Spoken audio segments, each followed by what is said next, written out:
ne sommes pas dans une démocratie, nous sommes bien en révolution progressiste populaire. Il faut que tout le monde comprenne cela. C'est ce qu'a affirmé le chef de l'État, le capitaine Ibrahim Traoré, hier, lors de la montée des couleurs à la présidence du Faso. Vous entendrez le chef de l'État dans ce journal. Et puis, le nouveau directeur général de l'hôpital protestant Chifra, Dr Jacob Sawadogo, a effectué une visite à l'hôpital Chifra, une occasion de présenter le nouveau directeur général au personnel de l'hôpital. La visite à suivre dans ce journal. Mesdames et messieurs, bonsoir et bienvenue à ce rendez-vous consacré à l'actualité sur Savan TV. Il n'y aura plus un 15 octobre 1987 au Burkina Faso. Les autorités ont pris toutes les dispositions pour parer justement à toute éventualité. Le chef de l'État, le capitaine Ibrahim Traoré, l'a rappelé hier à l'occasion de la cérémonie de montée des couleurs à la présidence du Faso. Les ennemis de la nation sont très actifs. C'est pourquoi le chef de l'État appelle le peuple à la vigilance et la révolution est incompatible avec le désordre et le libertinage. Pour l'aboutissement de cette révolution progressiste populaire, le capitaine Ibrahim Traoré se propose de restaurer l'ordre et la discipline. Voici un extrait de son intervention. Nous avons pu progresser significativement sur le terrain. Nous avons pu reconquérir des zones qui étaient sous emprise terroriste il y a 4-5 ans de cela. Nous avons pu donc libérer ces zones. D'autres zones sont en phase de consolidation actuellement. Ce qui est donc un progrès très significatif. Mais aussi appeler les autres forces dans ces zones qui sont dans une relative accalmie à la vigilance, au guet permanent. Parce que la perfidie de l'ennemi fait que lorsqu'on est dans une relative accalmie et qu'on baisse la tension, on peut souvent prendre des coups. Et aux autres forces vives donc de la nation, c'est inviter tous les travailleurs à redoubler d'ardeur pour que 2025 soit une année donc couronnée de succès à tous les niveaux. Et quant à la masse populaire, j'inviterai les gens donc à la vigilance. Parce qu'aujourd'hui, plus que jamais, les apatrides, les ennemis de la nation sont très actifs et vous pourrez le constater. Du côté de la lagune, ils sont réunis depuis plusieurs jours. Leur objectif, c'est de faire vivre au Burkina Faso les événements de 87. Mais oubliant donc que les époques ont changé et nous sommes sur le pied de guerre, nous les attendons de pied ferme, leurs mercenaires et leurs actions. Et je tiens à le dire, nous serons impitoyables. Ils peuvent continuer à rêver, mais le Burkina va poursuivre. Et c'est pourquoi, depuis Zignaré, la dernière fois, j'invitais tout un chacun à être très vigilant, à ne pas céder à la manipulation. Comme vous pouvez le constater, leur action se résume à la désinformation, la manipulation, la subversion. Il faut que tout un chacun puisse donc rester serein avec l'objectif en face pour ne pas se laisser détourner. Parce que nous serons aussi sans état d'âme pour ceux-là qui vont se laisser manipuler. Seuls ceux qui sont cupides, ceux qui veulent tout pour eux-mêmes, peuvent se faire manipuler par ces apatrides-là. Restons concentrés. Et s'il faut qu'on le dise, haut et fort ici, nous ne sommes pas dans une démocratie, nous sommes bien en révolution, progressiste, populaire. Il faut que tout le monde comprenne ça. Et c'est d'ailleurs plus étonnant que ceux-là qui sont censés être les intellectuels qui ont fait l'école peut imaginer qu'un pays peut se développer dans la démocratie. C'est faux. Quand on nous cite un seul pays qui s'est développé dans la démocratie, ce n'est pas possible. La démocratie n'est que l'aboutissement. On passe forcément par une révolution et nous sommes bel et bien en révolution. Ceux qui ne l'avaient pas compris, on le dit encore haut et fort. Il faut que tout le monde incorpore cela. Et notre rôle de communiquer, d'expliquer, de faire comprendre ce que c'est que notre révolution, nous allons continuer à le jouer. Donc, cette question de démocratie ou de libertinage, d'action ou d'expression n'a pas sa place. Le président national de l'Église des Assemblées de Dieu du Burkina Faso a rendu visite au nouveau directeur général de l'hôpital protestant Chifra ainsi qu'aux employés. Il a saisi l'occasion pour visiter quelques salles de l'hôpital. Le docteur Étienne Zongo a félicité en tout cas les travailleurs pour leur contribution au développement de Chifra et les a également invités à soutenir le nouveau directeur général. Il s'exprime au micro de notre reporter Samuel Moko.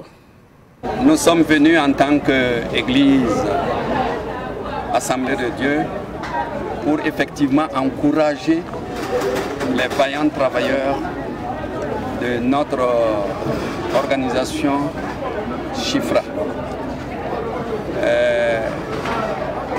Ils méritent ces encouragements. Ces encouragements, c'est les amener à produire davantage, à être plus rayonnants dans ce qu'ils font. Et ainsi, le monde saura que cette institution chrétienne, Dieu est au centre. Et quand Dieu est au milieu de nous, il n'y a pas lieu de s'inquiéter. Et si nous fondons notre espoir sur la bonne main de Dieu qui a convergé à rendre Chifra d'une petite organisation à une grande, cette fois-là, en ces moments-ci, nous avons besoin de vivre cela. C'est pour ça que nous sommes venus encourager tous les travailleurs à redoubler d'efforts pour qu'ensemble, nous puissions faire rayonner davantage Chifra. Nous voyons ça derrière nous, on ne le voit même pas. C'est pour ça que nous avançons pour la gloire de Dieu. Bobo-Dioulasso, la capitale économique du Burkina Faso, de nouveaux ambassadeurs pour la culture du civisme et du patriotisme dans les lycées et collèges de la ville de Sia. Pendant 5 jours, ils étaient plusieurs élèves à faire immersion au sein de la brigade anticriminalité de Bobo-Dioulasso, BAC. Une expérience qui a pris fin le 26 mars dernier. Les précisions avec Nonga Sida Thomasono de Savane Media Ouest. Au total, 85 élèves des lycées et collèges en fin d'immersion à la brigade anticriminalité de Bobo-Dioulasso. Ces apprenants ont suivi avec assiduité les communications sur les valeurs cardinales. 19 modules ont été dispensés à ces élèves par des instructeurs de la BAC, mais aussi par d'autres intervenants. Nous sommes satisfaits parce que nous avons pu dérouler tous les modules que nous avons prévus et nous avons pu également faire venir les personnes extérieures pour développer des thématiques que nous avons jugées assez pertinentes pour les élèves. Donc par conséquent, les objectifs ont été atteints. Venus avec un air triste et de peur, ils sont aujourd'hui animés par un sentiment de joie. Partager ces connaissances acquises, une fois de retour dans les classes, et l'engagement pris par ces apprenants pour construire une relève forte pour un Burkina meilleur. Nous sommes appelés à être les meilleurs pour pouvoir bâtir un Burkina meilleur. À partir du lundi, le jour de la reprise, je ferai de mon mieux et enseigner ce que j'ai appris lors de mon séjour ici à mes camarades. Le commandant du groupement de la compagnie républicaine de sécurité de Bobo-Dioulasso a invité les pensionnaires à être des relais dans la société, tel que demandé par le directeur régional de la police nationale des Hauts-Bassins qui l'a représenté. Le mot de monsieur le directeur régional de la police nationale des Hauts-Bassins à l'endroit des sortants, c'est en tout cas une invite pour ces apprenants qui ont séjourné pendant 5 jours ici, alors à être des antennes relais auprès de leurs camarades du lycée, auprès de leurs camarades des quartiers, auprès de leurs frères et sœurs dans les familles.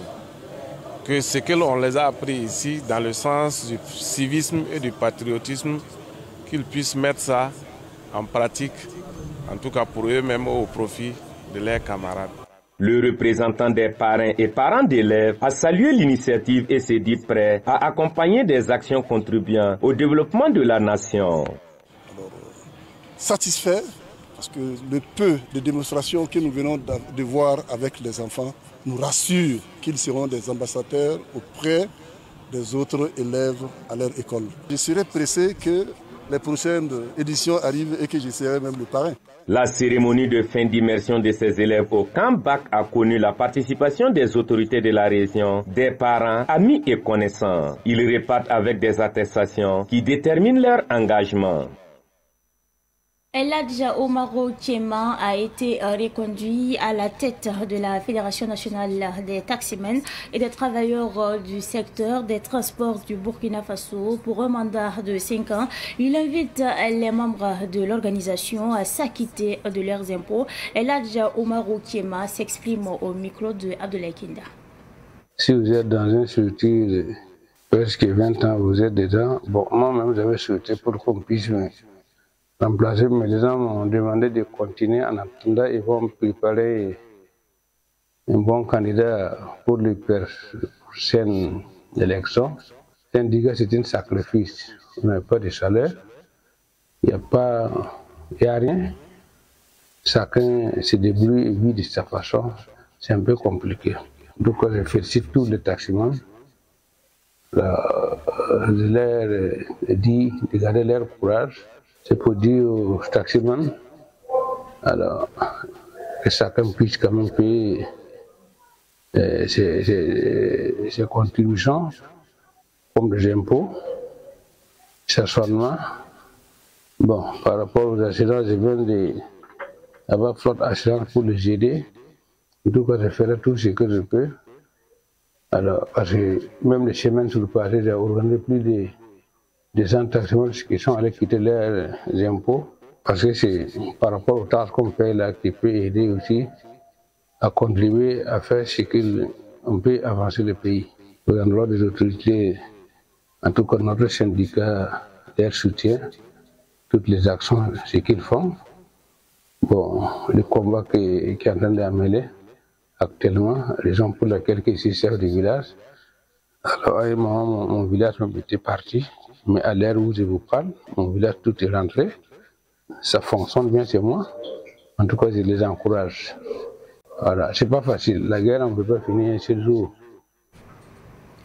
L'actualité de ce soir est également marquée par la 13e édition de la semaine de prière de l'église des Assemblées de Dieu de Kintpalgo dans le village de Gigimtenga qui bat son plein actuellement. Une semaine de prière organisée par le pasteur Michel Nikema et les fidèles de l'église ADK. Cette semaine de prière se tient sous le thème « Tout pouvoir m'a été donné sur la terre comme au ciel ». La semaine de prière a ouvert ses portes hier et c'est un reportage signé Samuel Mako. Un programme riche pour les fidèles chrétiens et non chrétiens à l'église des Assemblées de Dieu de Kintpalgo ADK pour cette 13e édition de la semaine de prière. Le thème de cette semaine de prière est tiré de l'évangile de Matthieu, chapitre 28, versets 18 à 20. Jésus dit que tout pouvoir lui a été donné dans le ciel tout comme sur la terre. Alors, nous voulons enseigner les chrétiens à ne pas craindre, n'est-ce pas, à être rassurés que le Sauveur en qui ils ont posé toute leur confiance, ils ont mis leur confiance, il détient tout pouvoir sur toutes choses. Toute cette semaine, à partir de ce soir, nous sommes là le matin de 8h à 13h et pour encore des enseignements et des prières. À partir de 15h jusqu'à 17h, nous aurons la prière pour les malades et les différentes requêtes. Et on se retrouve encore à partir de 18h30 pour un plein air. Nous aurons droit à un enseignement et à des prières et des prestations également d'artistes invités. Voilà, alors nous invitons justement, que ce soit la population de Djigimtenga, de Koubri et bien d'autres à venir parce que nous les invitons à venir s'abreuver à la parole de Dieu, à venir retrouver la paix avec Jésus-Christ et à venir ensemble, nous allons, à travers les chants que nous allons faire monter vers le Seigneur, l'adorer et l'élever. À l'ouverture de cette semaine de prière, l'orateur insiste et invite les fidèles à quitter leur zone de confort et d'aller prêcher la bonne nouvelle. Il dit d'aller partout dans le monde, prêcher la bonne nouvelle et baptisant les fidèles, en les faisant des disciples et en les baptisant au nom du Père, du Fils et du Saint-Esprit, et d'être rassurés qu'il sera avec nous jusqu'à la fin du monde. Ce message, c'est de voir les participants présents qui sont nés de nouveau de quitter leur zone de confort et aller. Le Conseil national de l'Église des Assemblées de Dieu du Burkina Faso prend part à cette semaine de prière à travers son secrétaire général. Je voudrais simplement les encourager et leur dire que l'Église des Assemblées de Dieu attend toujours de ses fidèles de marcher conformément à la parole de Dieu, de marcher sous la conduite de cet esprit, de marcher dans l'harmonie, dans la paix. La 13e édition de la semaine de prière de l'Église des Assemblées de Dieu de Kiet-Palogo à Deka se déroule jusqu'au 5 avril prochain. L'église est située dans le quartier Kiet-Palogo, village de Gikimtenga, dans la commune de Koubri. Culture, on en parle également dans l'actualité de ce 2 avril 2025. Comment les acteurs du monde de la culture jugent le statut de l'artiste adopté le jeudi 27 mars dernier à l'Assemblée législative de transition? La réponse dans cet élément que nous propose Madinatou Ouetraogo. Le 27 mars 2025, l'Assemblée législative de transition a adopté à l'unanimité le statut de l'artiste visant à améliorer les conditions professionnelles, sociales et financières des artistes. Ce texte de loi remplace le décret de 2013 et introduit des innovations telles que la clarification de notions artistiques, la protection des droits des enfants artistes et des artistes en situation de handicap, ainsi que des dispositions fiscales et de sécurité sociale en faveur des professionnels de la culture. Elle s'aligne sur les recommandations de l'Organisation des Nations Unies pour l'éducation, la science et la culture, UNESCO, concernant la condition de l'artiste. Avant cette adoption, l'Assemblée législative de transition a tenu une rencontre avec l'ensemble des organisations professionnelles du monde de la culture, parmi lesquelles figurait Fidèle Ouetraogo, entrepreneur culturel. Nous avions été contactés en mars, d'accord, où il était question pour nous, ceux qui représentent la grappe musique, d'amender le document, d'apporter des compléments et de l'enrichir avant qu'il ne puisse passer en plénière. Chose que nous avions trouvé suffisamment intéressant parce que quand ça devient une loi qui est d'abord impersonnelle et qui a un caractère intemporel, il est important de pouvoir baliser et de mettre tous les contenus de sorte à ce que tous les acteurs puissent être pris en compte, de sorte à ce que le monde de la culture dans son entité puisse se retrouver dans les attributs et la définition de cette loi-là. Présente sur place, l'actrice comédienne Albertine Kouamad a apprécié cette décision des autorités, estimant que la loi va renforcer l'organisation des artistes. Oui, j'y étais et parce que j'ai tout fait pour être là-bas, au niveau de l'Assemblée, comme c'était notre loi, et en tant qu'artiste. Et on avait vraiment soif de cette loi parce qu'on travaillait en tant qu'artiste, mais ce n'était pas reconnu dans la loi. Donc ça veut dire que si un artiste avait des problèmes, on partait vers recours au ministère et ce n'est pas tout que le ministère aussi peut résoudre. Donc on avait vraiment soif de cette loi. Parmi les dispositions adoptées, on peut noter le volet social pour une meilleure prise en charge des artistes. Quand un artiste était malade, il faut faire vraiment des collectes. Et moi, je me suis posé cette question, on est artiste pour qui? C'est pour la société ou c'est pour nous-mêmes? Parce que nous, en tant qu'artistes, nous portons notre flambeau, nous portons haut et très haut notre pays, et quand on fait des activités, et ça part au-delà. Ça part au-delà et ça représente toute une nation, tout cette Burkina Faso là. Quand tu pars à quelque part et dans le monde, en Europe et en Afrique, et tu fais des activités et tu pars en tant que toi, mais tu représentes toute une nation. Par le passé, vous saviez qu'il y a des artistes qui étaient dans des situations difficiles.